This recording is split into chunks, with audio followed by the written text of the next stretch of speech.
मध्य प्रदेश में वक्फ बिल पर जारी सियासत के बीच अब कांग्रेस के कद्दावर नेता दिग्विजय सिंह ने बीजेपी पर जमकर हमला किया है। दरअसल प्रदेश में दिग्विजय सिंह के खिलाफ पोस्टर वॉर चल रहा है। कई जिलों में पोस्टर लगाकर दिग्विजय को धर्म का गद्दार करार दिया गया है। अब दिग्गी राजा ने सोशल मीडिया प्लेटफॉर्म एक्स पर एक लिस्ट जारी की है, जिसके सहारे उन्होंने भाजपा नेताओं पर सनसनीखेज आरोप लगाए हैं। उन्होंने इस सूची में 10 भाजपा नेताओं का नाम सामने रखा है और उन्हें आईएसआई का एजेंट करार दिया है। दिग्विजय ने भाजपा युवा मोर्चा और आरएसएस से सवाल किया है कि आप इन्हें क्या कहेंगे।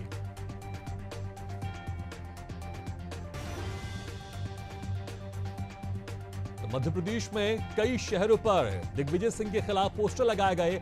अब उस पर यहां पर दिग्विजय सिंह की तरफ से पलटवार सामने आया है।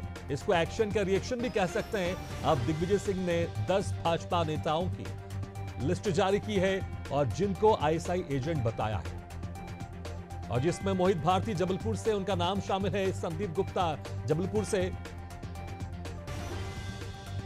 तो कुश पंडित देहरादून से।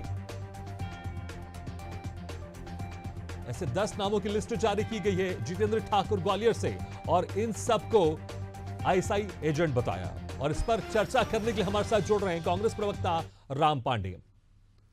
राम पांडे जी, आपको बहुत बहुत स्वागत है एशियन न्यूज में। जिस तरह से हमने देखा लगातार दिग्विजय सिंह के खिलाफ बहुत सारे पोस्टर लगाए गए मध्य प्रदेश में, लेकिन अब यहां पर एक्शन का रिएक्शन आया और वो सवाल कर रहे हैं भाजपा से, आरएसएस से, भाजपा युवा मोर्चा से कि इन पर क्या कहेंगे आप। लेकिन आपको लगता है कि जिस तरह से पोस्टर लगाए गए उस पर इतने गंभीर आरोप लगाना, क्या इतना किस तरह से आप इसको देखते हैं? क्योंकि देखिए, अगर कोई सबूत है तो पुलिस कंप्लेंट कीजिए या कोर्ट जाइए। इस तरह से एक्स पर इनकी लिस्ट जारी करना, ऐसा लगता है ये सिर्फ राजनीति है और कुछ नहीं है। एक्शन का रिएक्शन है, आरोप का पलटवार है यहां पर। अब देखिए, वो जो बोलते हैं सच बोलते हैं। ध्रुव सक्सेना जो था आईएसआई का एजेंट, भारतीय जनता पार्टी का कार्यकर्ता, जो लिस्ट है वो सही है। यदि वो लिस्ट गलत होगी तो वो जो 10 लोग हैं वो स्वयं जाएंगे और मानहानि का केस करेंगे, कई तरह के केस करेंगे। उमा भारती जी ने भी किया था दिग्विजय सिंह जी के ऊपर दिग्विजय सिंह जी ने किया था उमा भारती के ऊपर मानहानि का केस। फिर उमा भारती जी ने माफी मांग ली थी दिग्विजय सिंह जी से कि मैंने आप पर जो भी आरोप लगाए थे वो झूठे आरोप लगाए थे। तो और ये केवल मध्य प्रदेश का मामला नहीं है, पोस्टर का पूरे देश में लगाए जा रहे हैं। यूपी में, राजस्थान में भारतीय जनता पार्टी पूरे देश में इस तरह के पोस्टर लगा रही है। तो भारतीय जनता पार्टी की जो गंदी राजनीति है वो अपना काम कर रही है। लेकिन आप सोचिए ना, भारतीय जनता पार्टी पूरे देश में विपक्ष के नेताओं के ऐसे पोस्टर लगा रही है। विपक्ष के नेता भी लगाएंगे, नरेंद्र मोदी जी के, अमित शाह के, मोहन यादव के, शिवराज चौहान के, और पूरे देश में ऐसे ही पोस्टर लगे रहेंगे गद्दार गद्दार के। तो दुनिया में हमारे भारत की इमेज कैसी रहेगी? ये इतनी इन्वेस्टर सबमिट कर रहे हैं, कोई आएगा इन्वेस्ट करने के लिए? रोज दंगे हो रहे हैं वक्त के नाम पर या किसी चीज के नाम पर, तो देश तो पिछड़ता जाएगा। अब बताइए कि गद्दार असली में कौन है? असली उसके एक्शन की रिएक्शन पे यहाँ पर इस तरह से इतने गंभीर आरोप लगाए जा रहे हैं। लिस्ट जारी की गई है, 10 नामों को इसमें शामिल किया गया है और उनको आईएसआई एजेंट बताया जा रहा है। ये बहुत गंभीर आरोप है, छोटा मोटा आरोप नहीं कि एक राजनीतिक पलटवार होता है। हम ठीक है, हम देखते हैं अक्सर एक पार्टी कुछ कहती है, दूसरी पार्टी कुछ कहती है। यहां पर अगर पोस्टर वॉर लगाया जा रहा है और उसमें इतने गंभीर आरोप, अगर कुछ सबूत है तो पेश भी तो करना चाहिए ना। सारे सबूत पेश है और भारतीय जनता पार्टी ने कभी भी हमारे हर नेताओं पर कार्रवाई की है, दिग्विजय सिंह जी पर कभी कार्रवाई नहीं की है।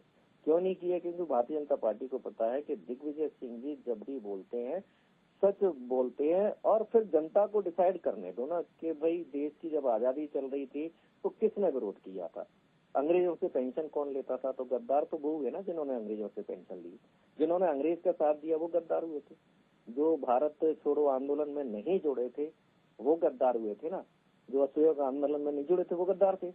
अभी जो बिना बुलाए पाकिस्तान चले गए, पाकिस्तान हमारा दुश्मन देश है ना, जन्मदिन मनाने चले गए, वो गद्दार थे। जिन्ना की कवर पर आप चादर चढ़ाने के लिए पाकिस्तान चले गए, तो गद्दार तो वो हुए ना। 3000 बोला था लाडली बहनाओं को देंगे, आप नहीं दे रहे हो, तो गद्दार तो ये कहलाएंगे ना। राम पंडित जी, अगर कोई योजना में अगर कुछ दिन देरी हो जाती पैसे देने में, तो क्या आप इसको गद्दार से जोड़ देंगे? चलिए ठीक है, आप तमाम चीजें गिना रहे हैं, लेकिन मुझे ये भी बताइए, दिग्विजय सिंह ने खुद जो आतंकवादी है हाफिज, उसको हाफिज साहब कहा था। ओसामा बिन जो बड़ा आतंकवादी रहा है उसको ओसामा जी कहा था। इस पर क्या कहेंगे आप, क्योंकि तमाम आप उसमें रीजन गिना रहे हैं कि भैया इसलिए इनको गद्दार नहीं कहेंगे तो क्या कहेंगे। फिर ये भी तो देखिए ना आप, आपके खुद नेता दिग्विजय सिंह ने हाफिज सईद को हाफिज साहब कहा था, ओसामा बिन लादेन को ओसामा जी कहा था। इस पर फिर क्या कहेंगे आप? तो कार्रवाई करनी चाहिए थी दिग्विजय सिंह जी के ऊपर, कार्रवाई क्यों नहीं की थी? अभी एक विधायक है गोलू शुक्ला का बेटा रुद्रदास शुक्ला, वो चामुंडा मंदिर के पुजारी की पिटाई कर रहा है, लाल बत्ती की गाड़ी से जा रहा है, स्कूटर बजाते हुए जा रहा है, गुंडागर्दी कर रहा है, रात को 12:30 बजे 1 बजे मंदिर खुलवा रहा है। तो इसको क्या कहेंगे? मतलब आप जो धर्म की रक्षा कर रहा है, जो भगवान की रक्षा कर रहा है, जो भगवान की पूजा कर रहा है, जो भगवान के नाम को आगे बढ़ा रहा है, आप उसकी पिटाई कर रहे हो, उस पुजारी की पिटाई कर रहे हो, और भारतीय जनता पार्टी उस अपराधी के साथ खड़ी हुई है, उसकी FIR तक नहीं हो रही है। तो गद्दार किसको कहेंगे? अभी ये सौरभ शर्मा वाला जो मामला हुआ है, आपने किसी परवन आयुक्त पर राम पांडे जी, जिस तरह से आप रीजन दे रहे हैं, आप इसको लॉ एंड ऑर्डर से जोड़ सकते हैं, कानून व्यवस्था से आप जोड़ सकते हैं, लेकिन आप दूसरे देश की खुफिया एजेंसी से अगर नाता जोड़ेंगे तो आपको लगता नहीं कि गंभीर आरोप ही है? क्योंकि जिस तरह से आप बातें कर रहे हैं ऐसा लग रहा है ठीक है भैया वो ऐसे करते हैं इसलिए उनको गद्दार नहीं कहेंगे तो क्या कहेंगे। लेकिन ISI एजेंट पाकिस्तान जो हमारा पड़ोसी मुल्क है, अक्सर भारत में यहां पर आतंकवादी घटनाएं करने के लिए लगा रहता है, ISI एजेंट उनको सपोर्ट भी करते हैं, और आप यहां के लोगों को आप उनसे जोड़ देंगे और बिना तथ्य के साथ, कम से कम कोई एक प्रूफ होना चाहिए, कोई सबूत होना चाहिए, क्योंकि छोटी बात नहीं है, बहुत बड़ी बात है। प्रूफ है, मेरे पास प्रूफ है। पाकिस्तान के प्रधानमंत्री को मोदी जी ने अपने शपथ ग्रहण में बुलाया था। बस जो पाकिस्तान हमारे देश में आतंकवादी भेज रहा है, जो पाकिस्तान हमारे देश में 26/11 कर रहा है, जो पाकिस्तान पुलवामा कर रहा है, आप उस पाकिस्तान के प्रधानमंत्री का महिमा मंडन कर रहे हैं, तो फिर गद्दार कौन हुआ? और उसके बाद फिर आप पाकिस्तान जा रहे हैं, तो फिर गद्दार कौन हुआ? और उसके पहले भी आप ट्रेन से पाकिस्तान गए, उसके पहले भी आप बस से पाकिस्तान गए, उसके पहले भी आप पाकिस्तान चादर चढ़ाने गए। तो जो जन्मदाता है हमारे देश में आतंकवाद फैलाने का, जो हमारे देश का दुश्मन है, तो आप उसके साथ क्यों बैठे रहते हो? आप ISI को पठानकोट में जांच के लिए क्यों बुलाते हो? तो गद्दार कौन हुआ? तो ये जनता को डिसाइड करने दो। वही जो देश की आजादी में जिन्होंने साथ नहीं दिया, अंग्रेजों से जो पेंशन जिन्होंने लिए, भारत छोड़ो आंदोलन में जो लोग नहीं थे, जिन्होंने बाबा साहब अम्बेडकर के पुतले जलाए, रामलीला मैदान में जिन्होंने संविधान जलाया, जिन्होंने अभी संसद में अम्बेडकर संविधान निर्माता का अपमान किया, तो गद्दार कौन हुआ? राम पंडित जी, अगर ये सिर्फ देश की सीमा तक अगर सीमित रहता तो मुझे लगता ठीक है, हम इनको देखते इस तरह से ठीक है, राजनीतिक आरोप है, एक दूसरे के ऊपर लगते रहते हैं, लेकिन इसमें ISI एजेंट का भी जिक्र किया गया। इसलिए मैं कह रहा हूं, आप कह रहे हैं कि नेता अगर पड़ोसी देश में जा रहे हैं, अक्सर जाते हैं, जो नेता होते हैं, जो प्रधानमंत्री होते हैं, राष्ट्रपति होते हैं, या जो भी बड़े नेता होते हैं या बड़े अधिकारी होते हैं, दूसरे देश में जाते हैं, वो देश के काम से जाते हैं। लेकिन अगर आप कहेंगे कि अगर वहां गए तो क्यों गए, गद्दार है, फिर तो ये तो कई रीजन नहीं है ना। लेकिन अगर लिस्ट जारी करना और उसमें नाम देना कि ये ISI एजेंट से इनका संपर्क है, तो ये गंभीर आरोप है। जब मैं आपसे पूछ रहा हूं सबूत है, तो आप क्या कह रहे हैं? भैया सबूत है ना, प्रधानमंत्री भी गए थे वहां पर। लेकिन मुझे लगता है कि इस तरह के राजनीति तर्क में इस तरह के गंभीर आरोप को आप कैसे मैच कर सकते हैं? क्या सिर्फ इसलिए पोस्टर वार लगाया जा रहा है, पोस्टर लगाया जा रहा है तो हमें भी कुछ जवाब देना है, इसलिए हमने भी ऐसा जवाब दे दिया? सबूतों के साथ है तो कंप्लेंट कीजिए, कोर्ट में जाइए, या फिर कम से कम मीडिया में तो सबूत रखिए आप। वो हम फालतू बकवास कर रहे हैं यहाँ बैठकर। जब कोर्ट में ही जाना है तो फिर आपके चैनल पर डिबेट क्यों होती है? डिबेट होनी नहीं चाहिए। यहाँ भी तो सारी डिबेट वगैरह सबूत की होती है। आप पर क्या सबूत है? बीजेपी प्रवक्ता पर क्या सबूत है? मेरे पर क्या सबूत है? किसी पर कोई सबूत नहीं होता है, तो डिबेट तो आज बंद होनी चाहिए, अखबार में खबरें आना बंद होनी चाहिए।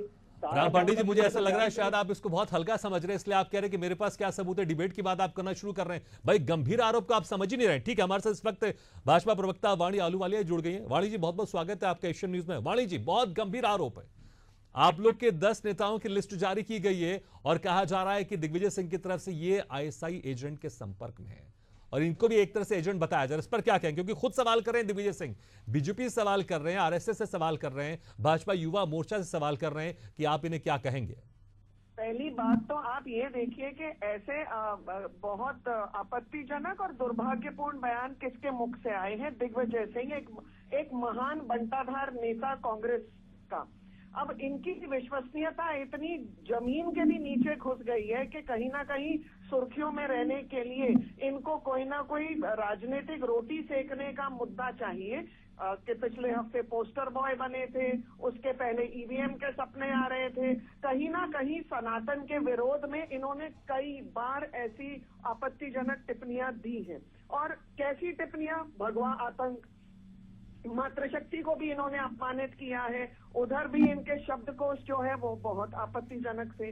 पहले तो दिग्विजय सिंह को अपने गिरेबान में झांकना चाहिए।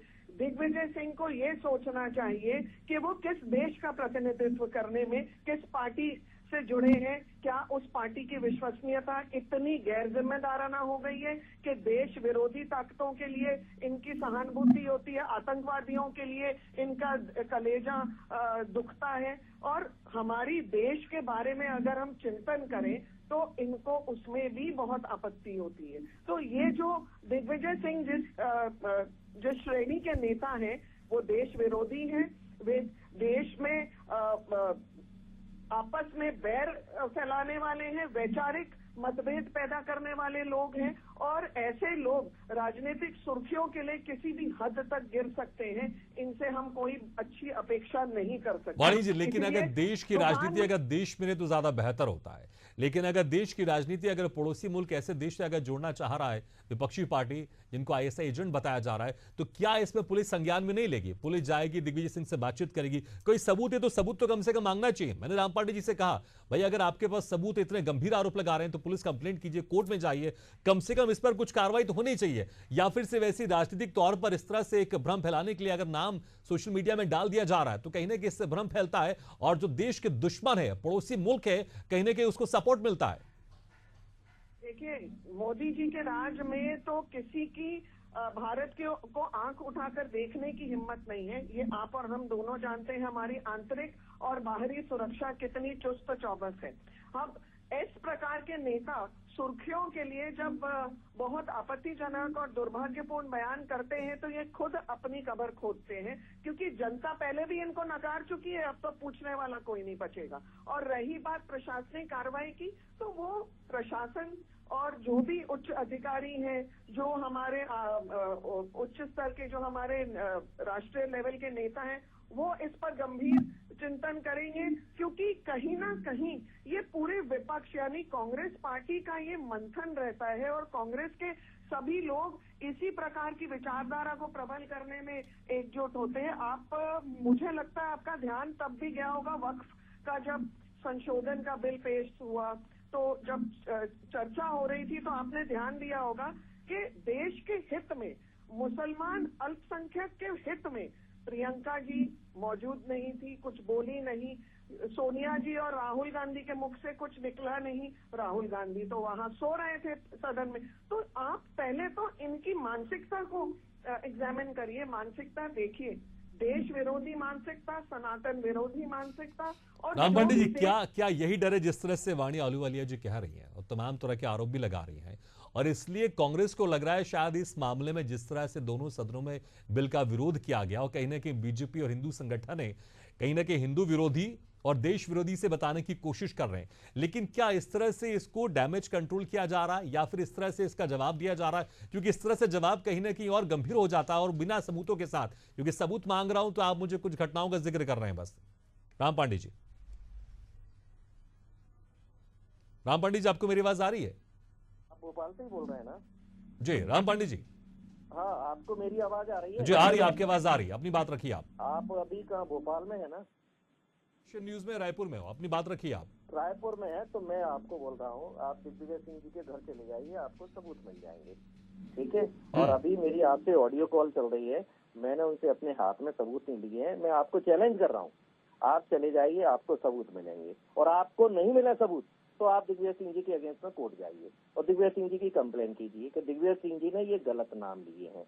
और आप मेरी बात सुनिए, जब से पाकिस्तान ने हिंदुस्तान में आतंकवादी भेजे हैं, कांग्रेस पार्टी का कोई नेता, कोई प्रधानमंत्री पाकिस्तान नहीं गया है। मुझे लगता है कि राजनीतिक बयानबाजी है, इससे थोड़ा सा बचना चाहिए इतने गंभीर आरोपों से। बहुत बहुत शुक्रिया राम पांडे जी और वाणी आलूवालिया जी, शुक्रिया बहुत बहुत हमारे इस खास चर्चा में शामिल होने के लिए।